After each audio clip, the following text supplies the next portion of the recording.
Hello, everyone. This is Mark Plaster, Senior Executive Editor of Emergency Physicians Monthly, and you're listening to EP Talk, the place where EPs, emergency physicians, aka ER docs, come to talk about things that are important to us, both professional and personal. Today, my guest is Dr. Charles Duva, aka Chuck Duva of DuvaSawko, the practice management firm, and we'll be talking some about billing and compliance and some things like that, the services that they offer and do a very good job with. But before we get into that, I want to actually talk to Chuck a little bit about the pivot in his life about, I guess, a decade or so ago that changed everything. Tell me a little bit about that, Chuck. Well, as you know, I practiced emergency medicine for about 20 years and started our own independent group in 1976, and it's still around, and started this billing company and revenue cycle management practice management company in 97. But what triggered all that was this accident in 1995 where I was on my motorcycle going down A1A home after a long day working in the emergency department, and doing 55 miles an hour, and another person in a car between right in the middle of three vehicles coming directly at me pulls out right in front of me, about 150 feet in front of me. I hit the front of his Lincoln Town car, stuck into it, did not get thrown off the motorcycle. I had a full face shield helmet on, drove me back into some palmetto bushes along the highway, which is a post highway. Ended up in a level 2 trauma center in an ICU for a couple of weeks with multiple injuries, multiple brain contusions, left femoral fracture, left foot, many comminuted fractures of all the metatarsals, blowout fracture, left orbit, 3 fingers on my left hand, my right thumb, and a rib fracture. Jeez. Plus a lot of little lacerations, some that needed closing, lots of abrasions. And it was not a pretty sight. You didn't go over the car? You stayed on the front of the car? I stayed on the motorcycle, which drove me into some palmetto bushes that line the highway on the east side of the road, which is where the coast is, and woke up in palmetto bushes. Thank God I was never speared by those palmetto bushes. That was my last day I practiced emergency medicine. That was a pretty tough year for me, though, overall. It wasn't just that. There were other things in my life that happened that were life-changing experiences that were almost as bad. And but, you know, it took me a year to recover. I self-rehabilitated myself. And started working on a master's in medical management at Tulane because I figured I wasn't going to practice medicine anymore. I had significant memory loss. I used to speak 3 languages. I could only speak English barely. And plus a lot of other things, you know, with my memory. So, and particularly short-term memory. And I had a temporary personality change. So about a year later, actually 6 months after that, I started going through the program that the American College offered with Tulane and I think the University of Wisconsin. But anyway, it was I figured it was time to do something different. Wow. So you was that when you teamed up with Bill Sawko? Yeah, what happened was we had the physician group, and Bill and I basically managed the group. And at that point, we had 2 hospitals in that physician group. And one of the things we had problems with consistently was proper documentation, proper education for documentation for physicians, feedback, analytics, promises of revenues that were going to be collected that were never collected. In fact, we would change billing companies every 2 years trying to find the right company. Yep. And we used somebody to help us, you know, and in fact, the last company that we used, we almost couldn't make payroll. At that point in May of '97, we decided, hey, we've had enough of this. Bill, who was a programmer with the Department of Energy in between undergraduate school and medical school, he said, well, I could take care of the IT side if you could take care of the rest of it. And I said, well, I feel extremely comfortable taking care of the rest of it as far as, management, operations, etc. I actually owned the hospital when I was 36 with 8 other physicians. And so that really launched my interest on the business management side of running companies. And so we started DuvaSawko, actually incorporated in '97 and opened up doors in January of '98. And we've grown at about 20% a year every year since that. Wow. So that's how we got here, and I continue to manage the physician group. And the good thing about it is it keeps my finger, within the pie of what's going on in emergency medicine today. I sit on the reimbursement committee for ACEP. I have for probably 20 years now. And the Florida College, I was the chairman of the finance committee for a number of years. So my fingers are still in the arena of emergency medicine. That's great. That's great. I'll be honest with you. One of the things that caught my eye is you don't call yourself a billing company. You don't call yourself a management company. You call yourself a revenue cycle management. And I thought that was fascinating that you would choose that revenue cycle. Tell me tell me your concept of the revenue cycle. Well, first thing is, in the real world of business, that's where we fall into the category in the real world of business, revenue cycle management. So revenue cycle management companies are companies that specialize in collecting money for, let's say, a specific specialty like emergency medicine. We have extraordinary tools that we've created, and with outstanding results that improve monies that go to the people that are actually doing the work. So a physician in an emergency room does his thing as being a physician. He doesn't know anything about coding or billing or how to collect money, and he doesn't know how to measure it, and he doesn't have the software to really determine, how to collect the most and how to measure. And so a lot of hospitals even outsource a lot of their billing to revenue cycle management companies because they themselves can't collect enough money. That's true. So we're just one of the groups of revenue cycle management, but we're really good at it. I can recall back in the early years, I'm about your age, and back in the early 80s, I and one of my colleagues from the residency were given an opportunity to start a new group in a hospital, and you're absolutely right. We knew nothing about billing, and it was the hardest thing that we had ever done. And the hospital said that, first off, hospital said they would do the billing for us. Well, that was a total fiasco.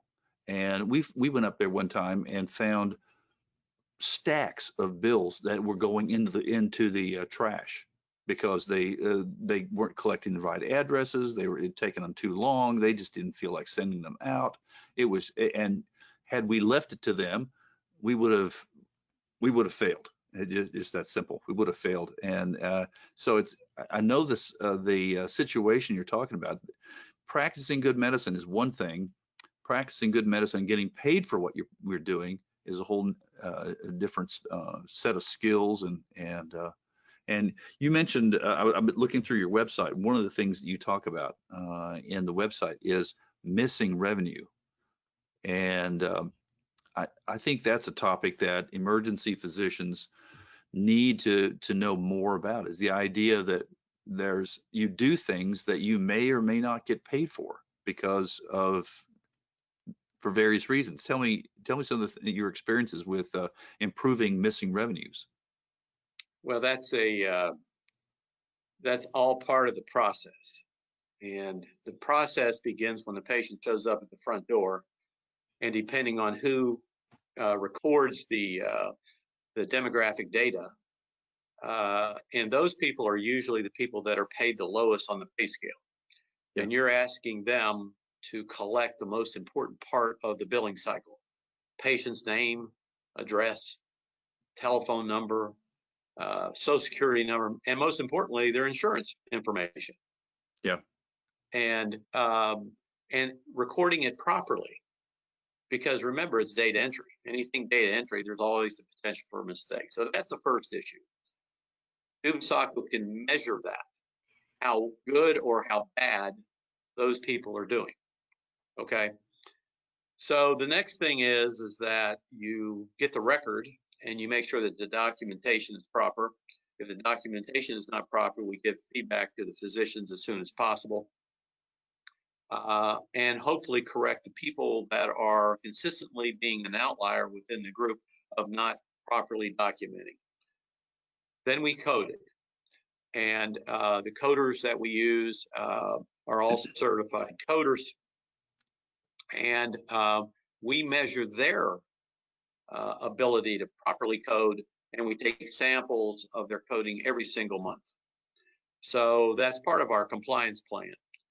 Then the next thing is all of this is done electronically because we get downloads from the hospital. So whatever the hospital puts in, we're getting. So we don't put another finger on that keyboard and make a mistake of something being put in place improperly. Then it's sent out to the proper payer, whoever that may be, Medicare, Medicaid, any kind of insurance company, and of course self-pay. And then we follow up on that. If a bill is $100 and the insurance company doesn't pay the $100, we go back to them and ask them why they didn't pay the $100. And that goes into, we spend about 15% of our resources on post-billing activity. What does post-billing activity do? They look for bills that aren't properly paid or aren't paid at all. Right. Most companies don't spend that kind of resource money to do it, and that's one of the special sauces that we use, or our secret sauce, that allows us to collect $5 to $10 more a patient versus our competitors consistently, because it's very easy to put things in an electronic format and dump it to the insurance company. It's very difficult to make sure that they pay well, or if they don't pay at all, or wherever it goes. And so we follow that. So then the next step is it goes to collections. Our collection company says to us, "You're our worst client." And I say, "Why is that?" "Because you don't." And the company says, "Well, because you don't give us anything, so we can't make any money. So we don't leave any meat on the bone when it goes to the collection company." All they get is soup bones. That's right. That means that our client isn't paying that 20 or 25% to collect that money that the collection company is getting. Before you go on, I want to go back to denial management. Denial management. Yes. I think that we emergency physicians, this is a big issue. I don't think it can be overstated, because there are billing companies, like you say, anybody can put a good record together. I think most emergency physicians do a fair job of putting a record together, and then download it electronically to a payer. But one of the things I've learned in looking at these payers is oftentimes they come up with these cockamamie reasons to deny that are almost not related to anything other than just to see if you'll come back. And you're right. Mark, you're so right. And the people that suffer the most are the ones that are in private practice. Yeah. And because people that are in private practice don't outsource their billing, they have a manager in their office that goes after these denials. Well, depending on the experience of the manager and depending on the intensity of the manager, the revenues change. And it's the Right. same with billing companies. If your denials are coming from, let's say, a specific payer, which we see frequently, they all get into these little pathways where all of a sudden they say, oh gosh, we're going to deny all of these things, and we're going to automatically set up our software system to deny this, and that if it Right. comes in with that diagnosis. Right. Or And certain so, code words. I was talking to somebody one time and they said we can't use a certain code word. And they said if you use that code word, which was something we use all the time, they said right, if that word pops up, they automatically deny it. right. Well, the way we handle that, we handle denial management many different ways. The first is the obvious stuff, where somebody comes in with an MI and it should be a level 5 or critical care, and they come back with and pay a level 3. Well, then we go toe to toe with them and we send them all kinds of data. We go through the record. We show them all of the requirements to support a level 5 or critical care. And then if we have to, we get on the phone with their folks to do battle with them. Now, going back to your comment as to a specific comment or a specific diagnosis that you use as a primary diagnosis, and they'll only let that go to a level 3. What we do is that, okay, if that's the game that you're going to play, then we figure a way out with the individual payer on what they're going to pay the level 5 instead of the level 3. And we go back to the physician, and all of our coders are educated on that particular diagnosis and that particular payer and undercoding and Yeah. underpaying. Yeah, exactly. So, I mean, we close the loop very quickly and we start seeing it. And those things just pop up on our analytics screen and say, uh-oh, we have another bad actor here and they're not wanting to pay. Right. And for my colleagues, I will say that is the advantage you have of actual emergency physicians with clinical experience doing your billing, because other just your large run-of-the-mill billing company is not going to understand what you do, and it's not going to be able to make the fine-tuning adjustments with you to say it the way they want to hear it. It's not. There's no duplicity in this. There's no no falseness. And Yes. in this, you've got to speak their language. If they want it stated this way, okay, I'll state it this way so that you understand how much I actually did for this patient. And once you say the right words, they say, okay, well, I guess you've met our criteria and we will have to pay you. Right. Yeah, So, I agree. yeah, Well, the thing about it is that, Bill Sawko and I are here, and, it's just an email away, a phone call away, and so it's very easy for us to address it and develop a solution. you have a whole From a section. clinical point of view, Go ahead. from a clinical point of view, we can do that. Yeah. It's not like some companies where they don't have anybody, or if they do, they use them as a consultant. We have skin in the game.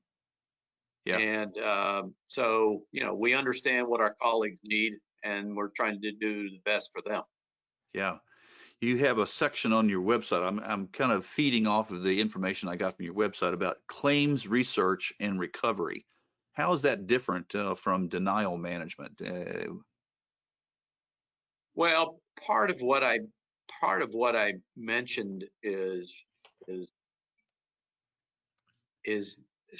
that category. Um, uh, we go through the historical position of the billing company, of the insurance company, excuse me, and we look at how they've been denying those claims. And we, again, like I said before, we develop strategies that impede them from not paying properly. Yeah. one of the things that I think that a lot of emergency physicians, again, don't necessarily appreciate because they don't get into this side of the practice, and that is that oftentimes the denial management and the adjustments that you make to get that level is the profit.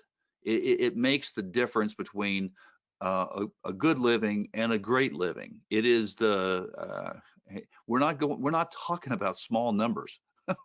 Oh, an entire practice over a period of a year or years, if the denial management is not done properly, it can cost you an FTE, the amount of help that you're getting. You're going to be working single coverage when you could be working with a double coverage if that is not done properly. It's not a small thing.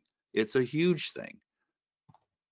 Well, I think the bottom line, Mark, is this, is that you have to look at collections, and you think about, what a sieve is. Yep. Sieve is a bowl with a lot of holes in it. And our goal at DuvaSawko is to plug every one of those holes. Yeah. So the money that you don't get, you get. Yeah. Yeah. And that's what it is. It's a matter of paying attention to detail. Yeah. The more detail oriented you are in the revenue cycle management area, the more money you're going to collect for your clients. And we tell people this all the time. And I say to people, look, all right, so I'm a little more expensive than this guy down the street who's outsourcing everything overseas, which we don't outsource anything. But I'm going to collect $5 or $10 more. You may save $1 on the billing or 50 cents on the billing, but if I collect $5 more, it makes no sense. Yeah. And I can tell you that I see this all the time. Somebody says, well, he's going to charge me 50 cents less. I said, but I'm going to collect $5 more. Yeah. So if you have 100,000 visits and I collect $5 more, that's $500,000. Yeah. And our expenses are higher because they go back to that sieve. Right. To plug that sieve, it takes people. Yeah. It takes process and it takes work. Yeah. And so that's the way we look at it, and it's been extremely successful for us and our clients. One of the things I want to address, and this is an era, I think, of social justice, and don't get me wrong where I'm going with this, but one of the ways that some groups have addressed the idea of poor collections is to just push their rates higher and higher and higher, and just hope that they can drown it with higher rates, especially on the self-pays and that sort of thing. And so part of being paid by everybody what you're supposed to be paid is there's a justice there that is actually there. I can either make half the group pay their entire bill and the other half goes free, or I can have everybody pay a larger portion of their bill. And I think that actually is a fair way to go about this. And I guess what I'm trying to say is that collections is an equalizer. If we collect money from everybody or more from more patients, then I think that it limits this cost shifting that has been so prevalent in emergency medicine, where one person is paying 3, 4, 5 times what everybody else is. Mark, you've hit on.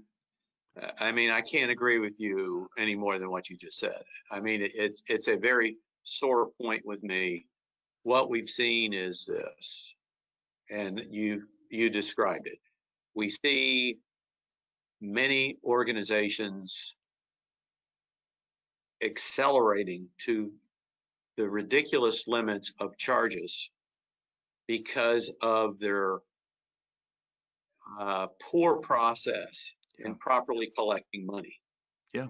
And so they figure, well, if we only collect, 20% of this number, we'll just raise the number higher. Yeah.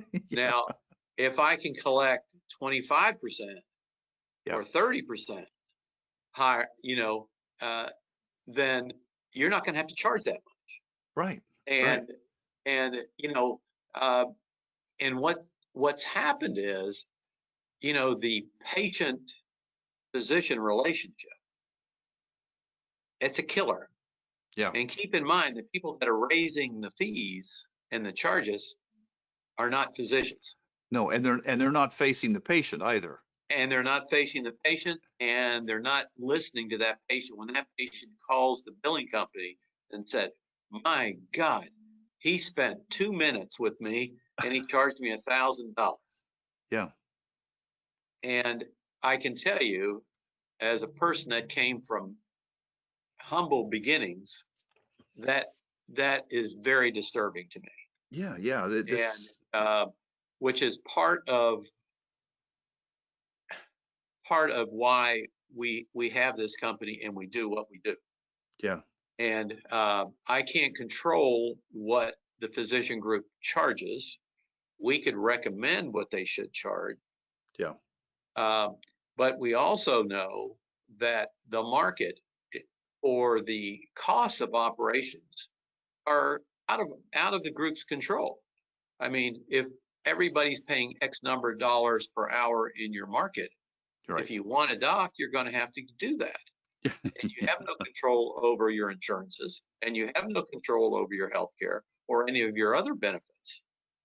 Yeah. And so, to me, if you can do a better job, which DuvaSawko does, then we can keep this within somewhat of the control of the cost of healthcare. There's so many other ways to reduce the cost of healthcare, but at least we're trying to do it in the best way that we know how to do it. Yeah, it becomes, the bottom line is it becomes more equitable.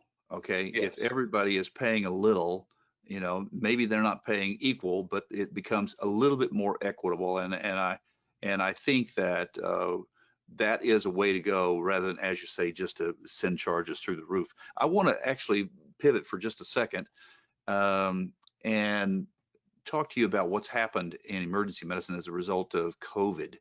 I don't know about you, but where we're at, our volumes for 3-4 months dropped in half, and people got their pay cut, they got their hours cut. In fact, some residency graduates had contracts that didn't materialize. So obviously, some of that was because of the vulnerabilities that we placed ourselves in with some of these billing structures. Anyway, I'd just like to hear your comments about how DuvaSawko handled this huge cutback. Well, as you know, and the numbers that you were speaking about are I would say they're accurate. I mean, overall, the millions of visits that we bill for, the volume was down about 47%. Yep, it was our place too. And July this year, we got down to about 13% less than average. And then it's bumped up a little bit again in August. We're back up to about 17 or 18% less than average. So, and I'm not sure what the cause of that is, or whether it's just the August effect that we normally see anyway in the summer. But as a company, we didn't lay off anybody. We didn't furlough anybody. We did reduce some hours in the coding department. But, everybody still got to eat and live. And,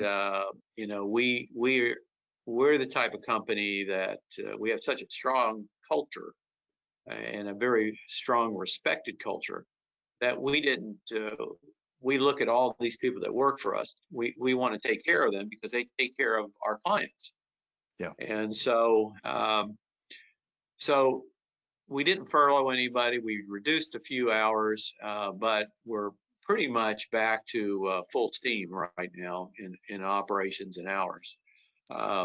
But we work with some clients in helping them with the